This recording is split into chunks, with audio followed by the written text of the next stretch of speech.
The Russian city of Belgorod has ordered shopping centres and schools to close temporarily in response to another barrage of shelling. Just 40 kilometres from the border with Ukraine, Belgorod has repeatedly come under attack in the past months. The region's governor says 2 people were killed in Saturday's missile attack.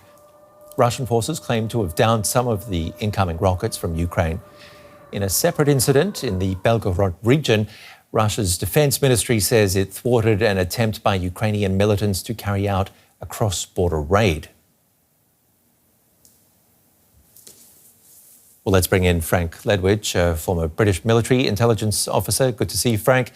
Russia accuses Ukraine of terrorist activities to interfere in the election. How much do these cross-border strikes reverberate across Russia? Well, good evening, Ben. It's very difficult to say, really. The Russians are not keen to spread news of embarrassment. I've no doubt, however, they are using the Russian media, that is, state-controlled, are using some of these attacks to reflect, let's say, negatively on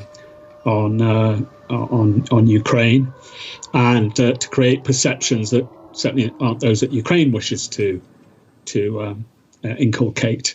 I don't think they're reverberating, as it were. I think rather more important and rather more striking are the cyber attacks that Ukraine have conducted over the last few days.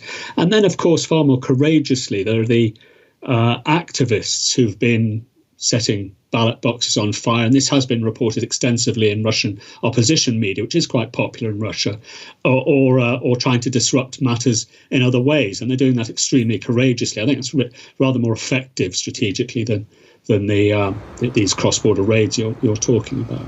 All in all, what would you say the Ukrainians are actually achieving with these raids, these cyber attacks that you mentioned as well?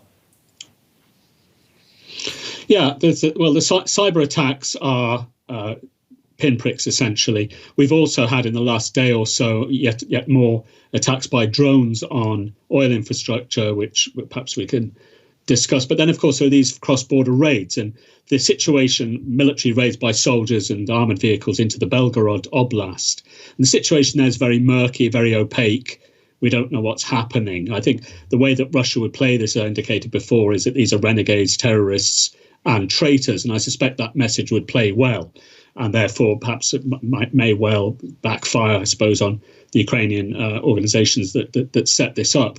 But the whole purpose, of course, is to embarrass Russian leadership, to show that Russian armed forces are incapable of defending even their own borders or indeed key infrastructure.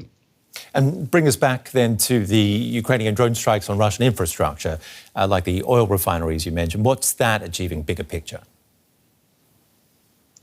Yeah, it has to be seen in that bigger picture. In terms of the actual effect on Russia's oil production, it's fairly minimal. But what it does, of course, is demonstrate 2 things. First of all, failure of Russian air defences, and indeed to some extent ground defences. It's very likely that these raids or these attacks were carried out not across great distances, but indeed by sabotage groups, by commandos, which would indicate Ukrainian capabilities that the Russians cannot yet handle. And of course, then the risk of really serious precision strikes on some of these refineries.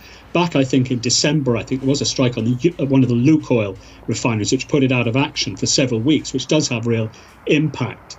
If you can get a refinery at the right place, if you can conduct a precision attack, and I've no doubt Ukrainians have the capability and the knowledge to do that. The question is, do they have the capacity? Then it can be damaging. But overall, look, the message is you're not immune any more than we are, and we can get to your key national infrastructure much in the same way as you tried to do last year with trying to attack our electrical infrastructure. I think that's the basic message here.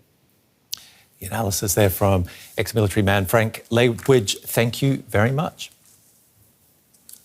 Thank you, sir.